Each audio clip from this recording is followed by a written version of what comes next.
a load of them. I need to clone a load of them together to create that kind of orange segment shape. And so if we just grab a cloner, we have a few different modes, but the one that we can use for this is the radial mode. And if we just pull in that radius, because again, the default sizing for C4D, as we can see here, is actually quite large. But because we're creating these in the real world scale, which is important, and I'm sure Dustin will be talking about why that's important when it comes to sort of like lighting and texturing. We can pull those down, and then we just need to change that plane. So we now have them kind of splayed out on the XY axis. Yeah. And then from here, you can just choose how many of these pieces that you want. I think it's about 7 in the original. Wait, hold on. No. No, that's right. I do have that. I just didn't have enough. Cloner, 7. Yeah, so it was the taper. Okay. So I was trying to move the capsule, but the taper was going this way. So I just rotated that 180 degrees. So that was going this way. And then now I have a flower.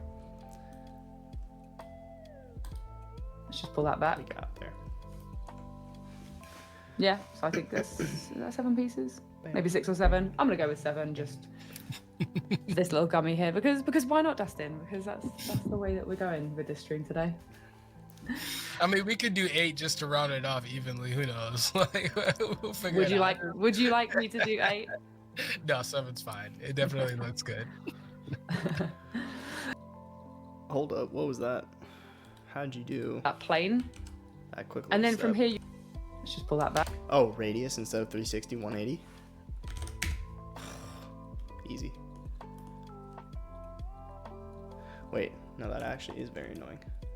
If anything, it's tapered in the other direction. What if I just do 8? Oh, good God.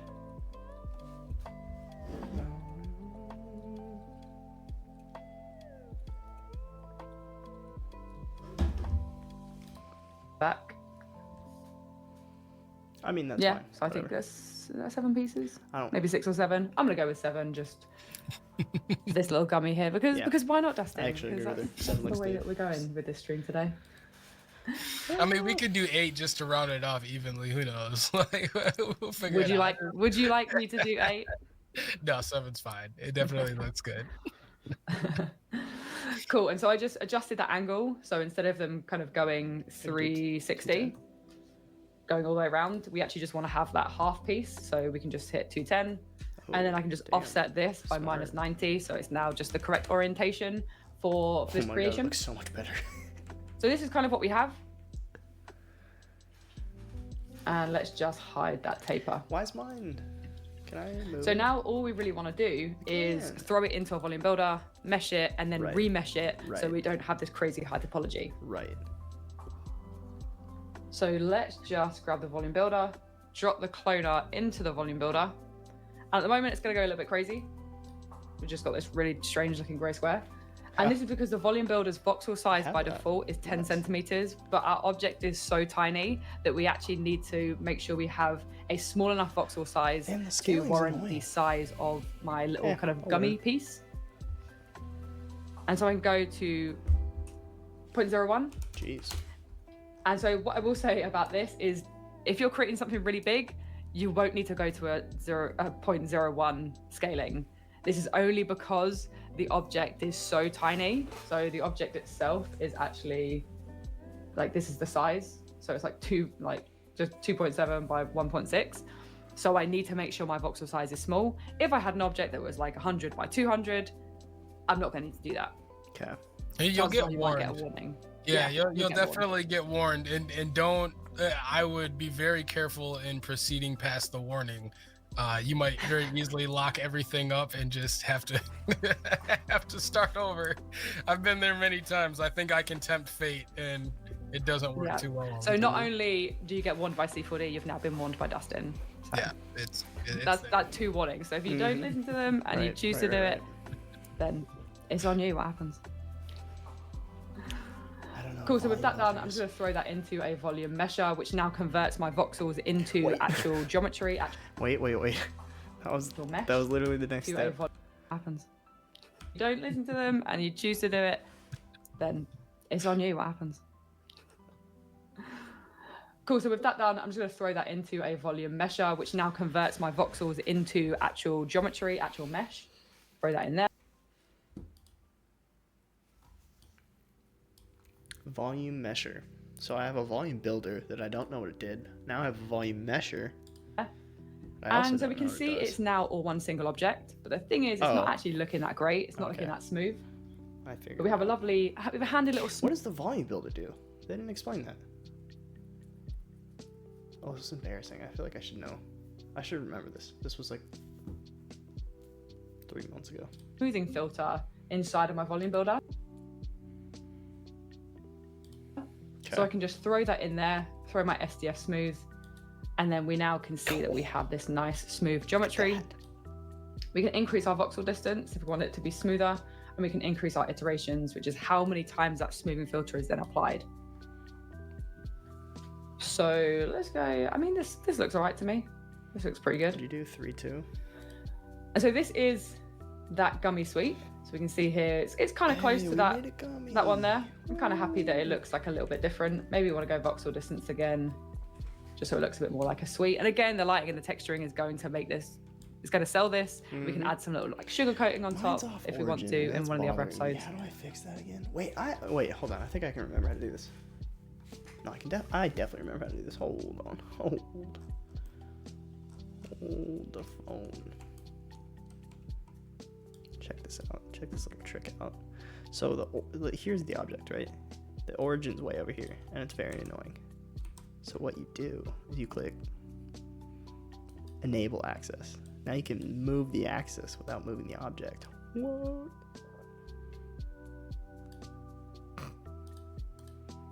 Bam.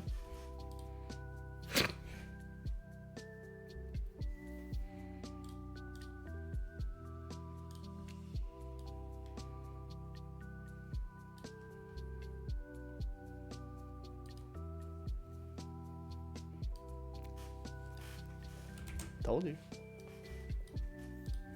But for now, I'm happy with how this is looking. Slight downside. If we hit NB, it's going to show the topology or the segments that make up my mesh. This is a Oh yeah, that's a lot. Hey, kind of really high res. So if I come all the way in Like here, robot dog. we can see that this is a really high resolution. Dude, I wonder if I should remesh sort of this mesh. in. No, that doesn't make sense. We don't really need this. Could I remesh the dog leg in Cinema?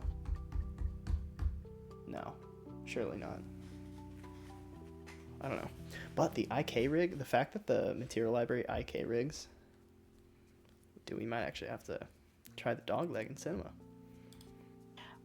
One, we don't need it because Wait, what was obviously it? the model NB? How do I get isn't out of really that this? detailed, so this is a little bit overkill. I don't want this view. High res. So if I come all the way, this is topology or the slight downside. If we hit NB, it's going to show the topology or the segments that make up my mesh. This is a kind of really high res. NA. So if I come all the way in here, we can see that this is a really high resolution sort of mesh. Right, so now we're gonna destroy Want to it. then, for this particular object, it won't be able to work very well. And so we want to actually reduce this down. And so there's a really easy way we can reduce this down. not Again, the this is my like volume workflow for modeling. Do everything in the volume builder and then throw it into a remesh. Oh. Okay. And so that is just inside of here. We can grab a remesh, and what it's going to do is Simple going as to that. look at the Z remesher algorithm, and it's going to adjust the mesh density. All that it will do now is it's going to just slightly fix the topology and give us quads over the surface. Really? But what we want to do is we It just actually want does to that? reduce the mesh density as well. So we want to reduce the amount of topology. So if I just hit 10% on there, I can then drop my volume mesher into my remesh, and we can see it's just calculating on the left-hand side. Wait, what was it? NB? And then now we can see it's a lower resolution. We could go lower again. Dude, mine's still. Wait, no, it's. Dude, that's crazy. I wish I had something to show an example, but that's really cool. Again, all you need to do is throw that in the mesh density, And then we can also add some symmetry. So on our, what would it be, our X and our Z axis, we can now have a symmetrical topology. And we can see we still have that nice looking model, that nice looking asset. Crazy. So yeah, this was sort of like the modeling side of things. Again, we wanted to keep it like nice and simple, looking at the packaging from the asset browser, and then again, just creating that little gummy sweep. But of course, the more assets you have, the more sort of opportunities you're going to have when it comes to the composition side of things. That did it so well. And so, damn. If there aren't any questions, it's probably a good time. That was a good little segue into maybe you, Dustin, if you wanted to talk a little bit about kind of the mood board you put together, and then sort of some ideas for composition and how you would then maybe start to think about those things. Nice. Yeah, sure. All right. I'm going to pause there. Just because I have a dilemma. I don't know how to pause this. I don't even know if you can. I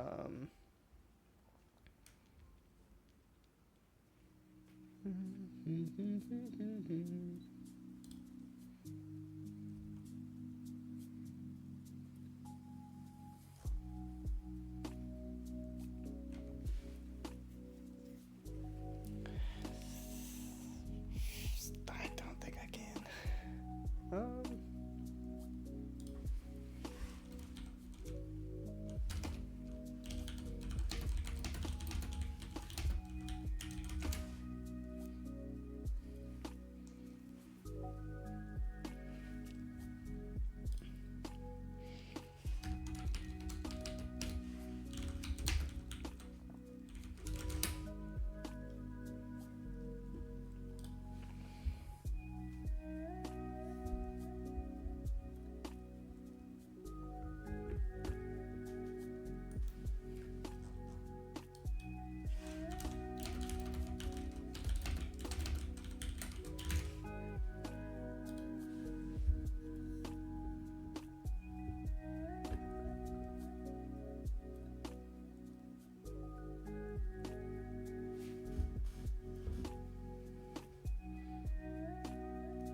Oh, wait, I'm an idiot. I know how to do this. That's awkward. Wait for it.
Okay, wait, test. Okay, wait, test. Ah, nice. Okay.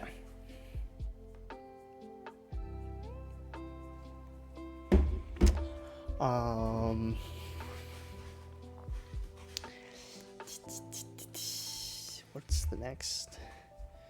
All right, well, let's listen to our coach, our creative, wait, what are we calling him? Creative director? Art director. All right, let's see what the art director has to say.